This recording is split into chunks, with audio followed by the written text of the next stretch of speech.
Hello दोस्तों, राधे राधे, जय माता दी। दोस्तों, आज मैं आप लोगों के साथ में शेयर कर रही हूँ कि अष्टमी नवमी के बाद कन्या पूजने के बाद में हम अपना चौकी का विसर्जन कैसे करें। जो भी फूल है, दक्षिणा है, जो भी हमने धूप दीप की थी वो है, सूखे हुए फूल है, जवारे हैं, वो विसर्जन कैसे करने हैं, तो ये मैं आप लोगों को बिल्कुल सरल विधि में आप लोगों के सामने शेयर करूँगी।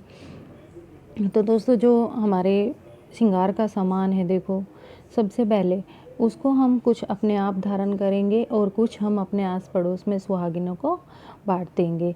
तो सबसे पहले अपना ये काम करना है। उसके बाद में जवारे हैं, उसको भी हम कुछ तो अपना तोड़ के अपनी तिजोरी में रखेंगे जवारों को, कुछ अपना मंदिर में, अपने घर की, जहाँ पे हम घर पे अपनी लक्ष्मी वगैरह घर में रखते हैं, वहीं पे हम इनको तोड़ के अपना और रखेंगे। कलश का है तो कलश दोस्तों कन्याओं में हम अपना बांटेंगे और लोटे के जल को हम पूरा घर में छिड़केंगे। और जो इसके अंदर हमने सुपारी और सिक्का, हल्दी की गांठ, इलायची, सौंफ, उसको हम निकाल के और सिक्के को हम तिजोरी में रखेंगे। दोस्तों, ध्यान से सुनना, सिक्के को तिजोरी में रखेंगे क्योंकि 9 दिन तक जो हमने दुर्गा मैया की पूजा की है, अपने कलश की पूजा की है, तो माता रानी का उसमें आशीर्वाद रहता है और बरकत रहती है। तो सिक्के को उसमें रखेंगे। सुपारी को हम अपना यूज़ में ले सकते हैं, हल्दी की गांठ को भी सुखा के हम यूज़ में ले सकते हैं, और इलायची, लौंग को भी।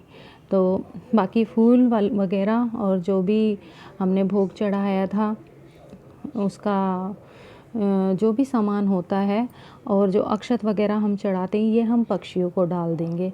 और जो हमारी सूखी हुई बत्तियाँ जो रहती है, जली हुई बत्ती, और जिसमें हम भोग लगाते हैं, अग्यारी जो हमारी रहती है, राख जो बोलते हैं उसको, वो होगा। उसको दोस्तों अगर हो सके तो भूमि में विसर्जन करें। अगर आपकी खुद की ज़मीन है तो आप उसमें विसर्जन करें तो बहुत ही अच्छा फल देते हैं, क्योंकि ना किसी का पैर पड़ता है और ना गंदे नाले, मतलब लोग बाग जल में प्रवाहित करते हैं, क्योंकि यहाँ पे कोई साधन नहीं होता। तो जिस हिसाब से इंसान को सुविधा मिलती है उस हिसाब से वो करते हैं। तो अगर हो सके तो अपनी ज़मीन है तो उसमें आप विसर्जन इसको करोगे, गड्ढा खोद के थोड़ा सा, और उसमें अगर उसको दबा दोगे तो बहुत अच्छा रहता है और मैया का आशीर्वाद भी रहता है। भक्ति में कहते हैं ना शक्ति, तो उसी हिसाब से जो भी हमारा ये सामान होता है पूजा का, तो वो अगर हम अपनी ज़मीन में उसमें गाड़ते हैं तो बहुत अच्छा रहता है।